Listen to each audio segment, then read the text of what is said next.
The first thing is to be honest with yourself. You can never have an impact on society if you have not changed yourself.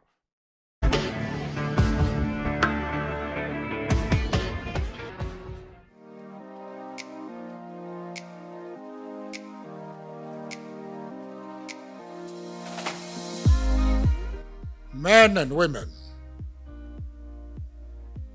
all over the world come and go. Some leave nothing behind, not even their name. It would appear that they never lived at all. There is another second category of people who leave something behind. These are the men and women who have emerged in various parts of the world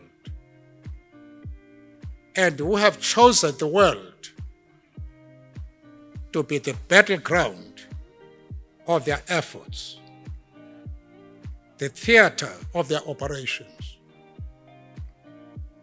Their task in life is one.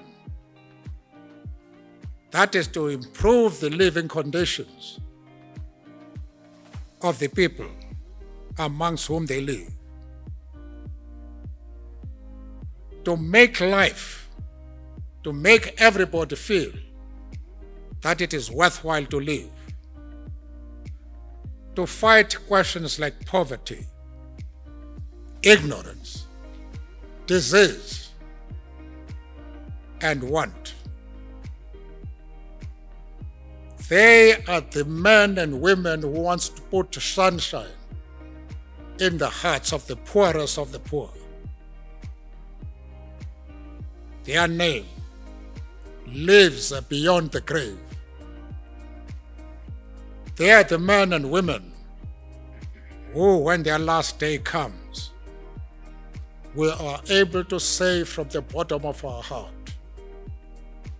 here lies a man or woman who has done his or her duty to country and people. Their names live beyond the grave.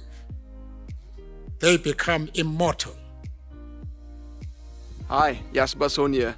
I just wanted to remind you about the Daily Entrepreneur Tips series. It's a business growth series for entrepreneurs and contains financial information and also information to grow you as a person and your business, because we will never grow our business any higher than we grow ourselves. So click on the link below and I will send you daily information to grow you as a person and your business, and it's for 365 days of the year.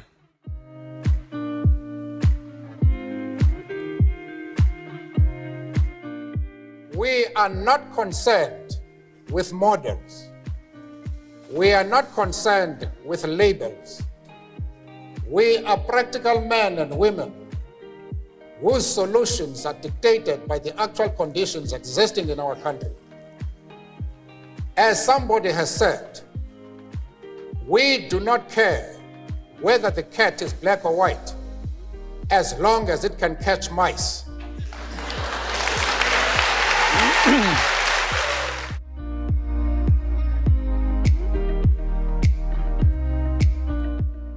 But for anybody who changes his principles depending on whom he is dealing, that is not a man who can lead a nation.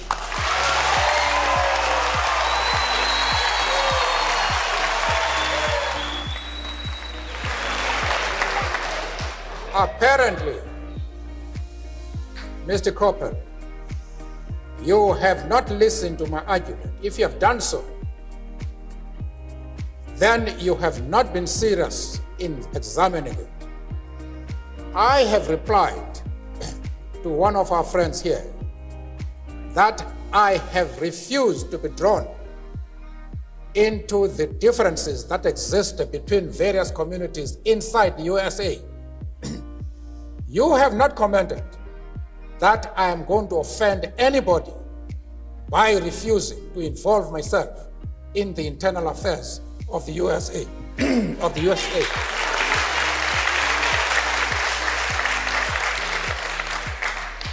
Why are you so keen that I should involve myself in the internal affairs of Cuba and Libya? No. I expect you to be consistent.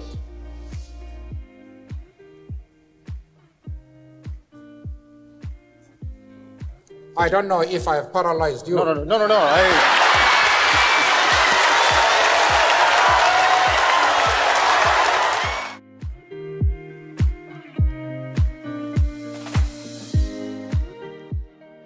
When I was accusing you of a lack of political qualities there, I was wondering whether you are conscious of the impact that you will have on a great many people who are not here today, who do not see you in perhaps the same benign fashion that so many people in this audience see.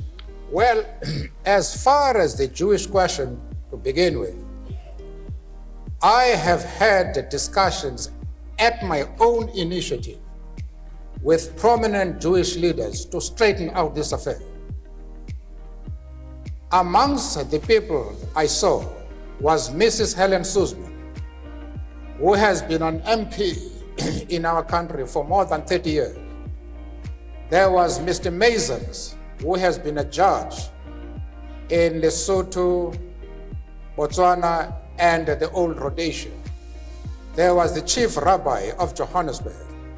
There was Professor Katz from the University of Witwatersrand, and an eminent community leader in South Africa. We discussed this question and all misunderstanding was clear. The question of Yasser Arafat and the PLO. I have also discussed the question with the Jewish leaders in the USA and very top people like Mr. Sigmund. We reached an agreement on this question and we saw eye to eye. Now, I don't know where your concern arises. The Jewish leaders themselves are able to determine their own affairs. Nobody else is entitled to say that the Jewish leaders are going to be concerned about your stand. Because I have had the discussions with them, and those discussions will reach consensus. But there are matters, of course, which we did not agree.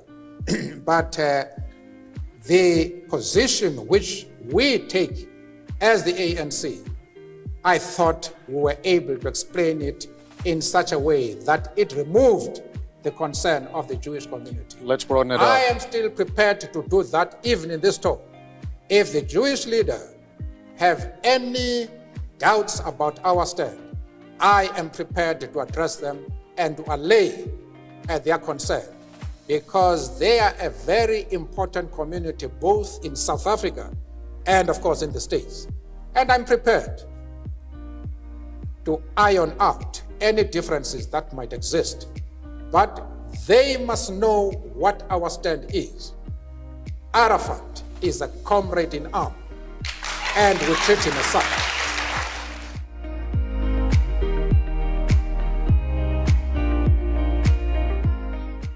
The first thing is to be honest with yourself. You can never have an impact on society if you have not changed yourself. And one of the most important weapons in changing yourself is to recognize that peace, people everywhere in the world want peace. But humility is one of the most important qualities which you must have. Because if you are humble, if you make people realize that you are no threat to them, then people will embrace you. They will listen to you.